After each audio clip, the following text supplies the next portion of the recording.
타로 카드를 처음 사려고 보면 너무 다양한 종류의 카드가 있는 것을 알 수 있습니다. 그림체도 다르고, 그림의 주제도 다르고, 같은 그림인데 색감만 다른 경우도 있고, 아예 카드의 수가 다른 경우도 있습니다. 어떤 데서는 카드를 보다가 자기 눈에 쏙 들어오는 거를 사라고 말하기도 하고, 반대로 어떤 데서는 카드에 따른 난이도가 달라서 초보자용 덱이 따로 있는 것처럼 말하기도 합니다. 대체 어떤 기준으로 카드를 골라야 할까요? 앞에서 언급한 것처럼 타로 카드의 구성은 15세기부터 22개의 메이저 카드와 56개의 마이너 카드로 구성됐습니다. 따라서 이 구성을 벗어나지 않는다면 카드를 읽는 전반적인 방법은 거의 변하지 않는다고 볼 수 있습니다. 그러나 가끔 완전히 다른 구성의 카드도 있고 유사한 구성이지만 일부 카드의 그림이나 의미가 완전히 달라지는 경우가 있습니다. 타로 카드의 난이도라고 하는 것은 이러한 카드의 의미를 얼마나 쉽게 습득할 수 있느냐에 달려 있습니다. 일반적으로 주변에서 가장 정보를 많이 구할 수 있는 카드는 지금 여기에서 소개하고 있는 라이더 웨이트 카드입니다. 그리고 이와 유사하지만 메이저 카드의 종류나 마이너 카드가 나타내는 의미가 다른 크라울리의 토트 카드도 비교적 널리 쓰이고 있으며 현대 타로 카드의 대부분이 이 두 개의 카드를 뿌리로 해서 변형됐다고 보아도 될 정도입니다. 따라서 완전히 초보이고 타로 카드를 만든 사람이 의도한 정확한 뜻에 맞추어서 해석하고 싶다면 웨이트나 토트 카드를 사는 것이 좋습니다. 너무 흔한 카드는 싫지만 그 의미의 해석에 대한 정보를 다양한 방법으로 얻을 수 있으면 좋겠다고 생각한다면 웨이트나 토트 카드의 변형 카드를 사고 그림이나 의미의 차이를 보정해서 받아들이면 되겠습니다. 물론 78장의 구성은 같지만 아예 다른 근원의 신화나 판타지, 철학을 바탕으로 새롭게 창조된 카드도 있는데 이러한 카드의 경우를 난이도가 높은 카드라고 부르게 됩니다. 그렇지만 단지 일반적이지 않은 카드이고 그 역사가 짧으므로 많은 사람이 이용해보지 않아 도움이 되는 정보를 얻기가 힘들다는 것이 차이일 뿐이며 어차피 바닥부터 시작해서 카드를 익히는 데 걸리는 시간은 개인의 노력에 달려 있다고 생각됩니다. 일부에서는 타로 카드라고 부르지 않고 오라클 카드라고 부르는 카드덱도 있습니다. 22장 더하기 56장의 구성이 아닌 다른 구성의 카드를 말하는데 보통 타로 카드와 쓰임새는 크게 다르지 않지만 그 상징이나 배열이 완전히 새로운 의도로 구성되어 있으므로 차이점에 유의해야 합니다. 아예 웨이트 카드를 사려고 마음먹은 경우라 해도 라이더 웨이트, 유니버셜 웨이트, 오리지널 웨이트, 레디언트 웨이트 등등 거의 같은 그림인데 조금씩 다른 카드가 있어 대체 뭐가 진짜인지 모르는 경우가 생기기도 합니다. 기본적으로 이 카드들의 차이는 그림체와 채색의 차이이며 그 안에 드러난 상징들은 똑같습니다.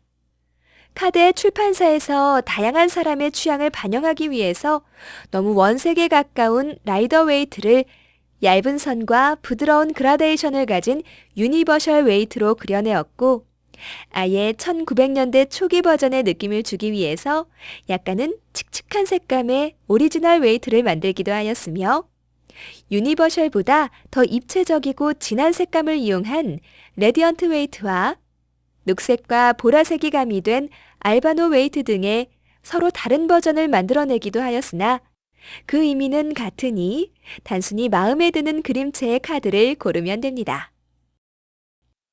정방향과 역방향에 대해서는 앞에서 설명한 것처럼 카드에 따른 차이가 있는데 정방향이나 역방향은 많은 경우 개인의 취향에 따라 사용하거나 사용하지 않을 수 있으니 꼭 역방향이 있으면 좋겠다는 경우가 아니라면 덱의 선택에서 크게 신경 쓰지 않아도 될 것으로 보입니다. 일반적으로 타로 카드는 보통의 트럼프에 비해서 큰 편인데 그래야 타로 카드에 그려진 그림을 상세히 볼 수 있기 때문이 아닐까 생각합니다. 또한 보통 가지고 노는 카드보다 크다는 점이 타로 카드의 존재감을 높여줄 것이라는 심리적인 효과도 고려했을 것이라고 봅니다. 그러나 손이 작은 사람의 경우에는 큰 크기의 타로 카드는 섞거나 보관할 때 오히려 불편할 수도 있고, 이러한 불편으로 인해 카드를 파손하게 되는 경우도 있으므로 작은 버전의 카드를 사는 것도 고려해보는 것이 좋습니다.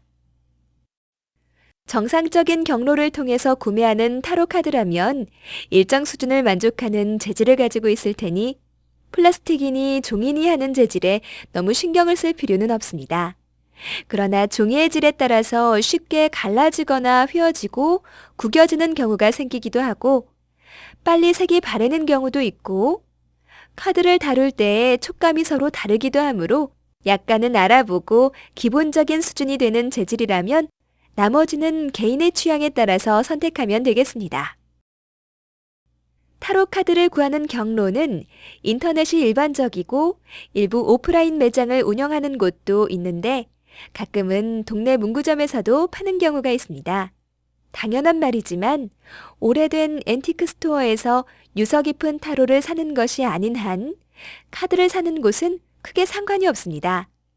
일반적으로 널리 쓰이는 카드를 사는 경우나 특정한 카드가 이미 마음속에 정해진 경우에는 인터넷으로 사는 것이 편리하고 가끔은 할인 행사도 있어서 좋습니다만 여러 카드의 그림을 보고 마음에 드는 것으로 고르고 싶다면 모니터의 해상도 및 색 재현력의 한계 때문에 오프라인 매장에서 직접 보고 비교하는 것이 더 좋습니다.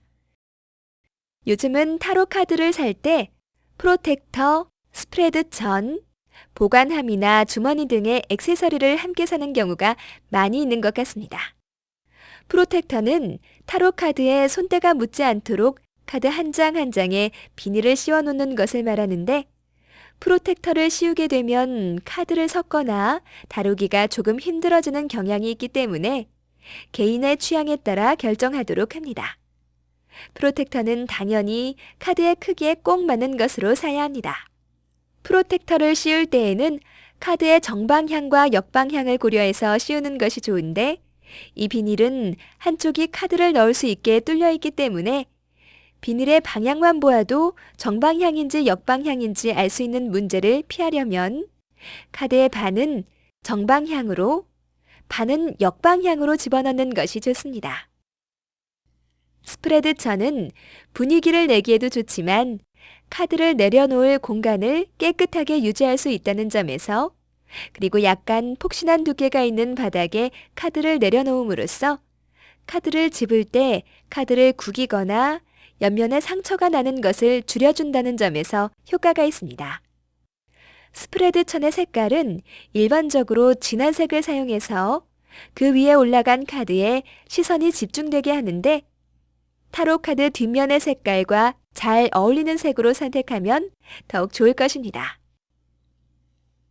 타로 카드를 보관하기 위한 나무 상자나 벨벳 주머니 등은 물론 개인의 취향에 따라서 갖추면 될 것이고 그 외에 향초나 수정구슬 등의 부가적인 액세서리는 타로 카드를 읽는 데 아무런 차이를 주지는 않습니다만 이를 통해서 자기 자신의 마음가짐을 다잡을 수 있다거나 다른 사람의 점을 봐줄 때 시각적인 효과를 통해서 흥미를 일으키고 참여도나 관심을 높이는 데 도움을 줄 수도 있으므로 적절히 사용하는 것도 좋습니다.